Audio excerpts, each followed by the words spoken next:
Good evening, everyone. My poster number is M08, and my topic is comparative in vitro diffusion studies of hydrocortisone and hydrocortisone acetate cream. Introduction.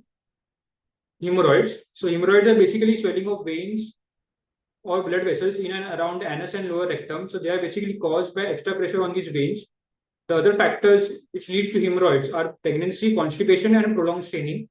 Weakening of supportive tissue as a result of aging or genetics can also be another cause. Symptoms include pain, itching, swelling, anal discomfort, and rectal bleeding. So the drug hydrocortisone and hydrocortisone acetate are corticosteroids.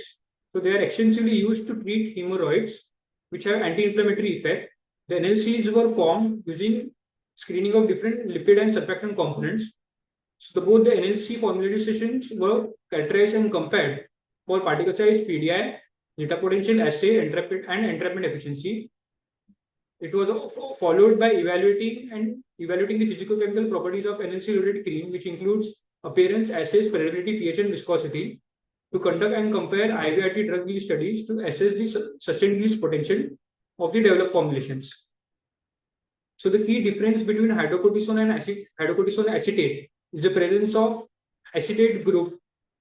So here we can see that there is esterification done, which leads to the higher locking value of hydrocortisone acetate, that is 2.3.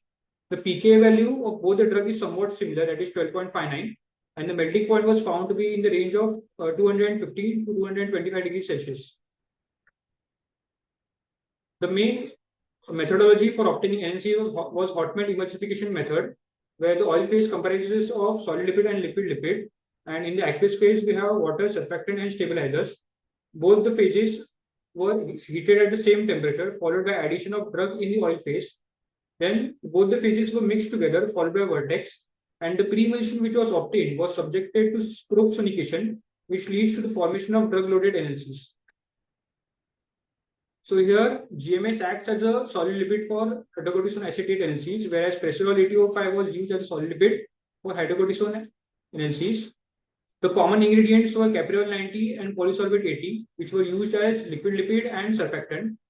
TPGS acts as a stabilizer for hydrocortisone, whereas SPAN 20 acts as a stabilizer for HCA NLCs. So both the NLCs were milky in appearance and translucent, where particle size was between the range of 150 to 300 nanometers, and PDI was between 0.1 to 0.4 nanometers.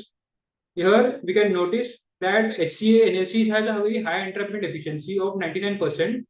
So this is mainly due to the log P value, where HCA tends to partition more towards the oil phase. HCA NLCs have a zeta potential of minus 16.7, whereas HCA NLCs have a zeta potential of minus 4.6. So the key mechanism of stabilization for HCA NLCs is steric stabilization, whereas for HCA NLCs it is electrostatic stabilization. The NLCs which were obtained were subjected to centrifugation, after which the NLC pellets of both the drugs were added into the non-ionized aqueous cream BP 1998 cream, where cetosterol alcohol and cetomacrocol 1000 acts as emulsifying wax, where cetosterol alcohol acts as an emulsifier, and cetomacrocol 1000 acts as non-ionic surfactant. The suitable quantity of emulsifying wax was added into emulsifying ointment, components of emulsifying ointment, that is white soap paraffin and liquid paraffin, where both acts as a moisturizer. The obtained emulsifying ointment acts as a oil phase, whereas in the aqueous phase, there was addition of phenoxyethanol, which acts as a stabilizer. The NLC pellets which were obtained after centrifugation were added into the oil phase of the cream. On comparing the physicochemical properties, both the creams had excellent consistency and homogeneity. It didn't have any phase separation, and the color was white. The rectal pH is usually between 6 to 8, where both the creams found a positive result. The spreadability was found to be very good. So this is mainly due to addition of white soap paraffin and liquid paraffin. The assay was within the limits, and viscosity, and for HC, the NLC cream, the viscosity was 2433, which was performed at T96 spindle at 20 rpm, whereas for HCNLCs, the viscosity was 4322 at T93 spindle for at 20 rpm. The IVRT was performed on Teledyne diffusion cell manual sampling, where the RPM was 600. So diffusion media here, which we selected, was propylene glycol ethanol in the ratio of 55:45. So the reason we selected this diffusion media is because it helped us in maintaining the sink condition for both the drug, that is hydrocortisone as well as hydrocortisone acetate. Then the diffusion membrane was superb membrane, that is 0.45 micrometers. The cream applied was 200 micrograms, which is equivalent to 0.5 mg. And the temperature on which the entire IVRT results was done was 32 degrees Celsius, which is the temperature of our topical skin. It was for the entire IVRT studies was conducted over a period of 8 hours, followed by a volume of liquid that is 1 ml and dilution that is 10 times. So here we can see that hydrocortisone cream shows a more sustained release and better release than hydrocortisone acetate cream. So the reason is because acetate has a very higher locality value of 2.3. It also has a very high entrapment efficiency as compared to hydrocortisone. Thus, it tends to have more affinity for the lipid phase, which ultimately retards its release.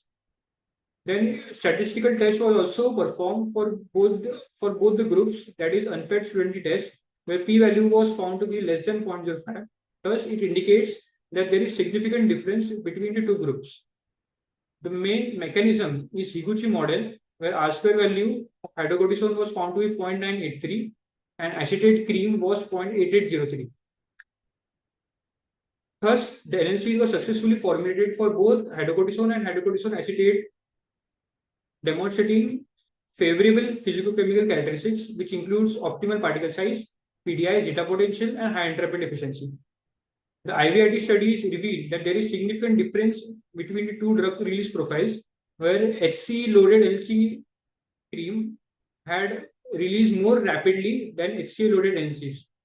Thus, both hydrocortisone as well as hydrocortisone acetate has a better therapeutic potential, with hydrocortisone-based formulations more suitable for prolonged action in topical hemorrhoidal treatment. Thank you.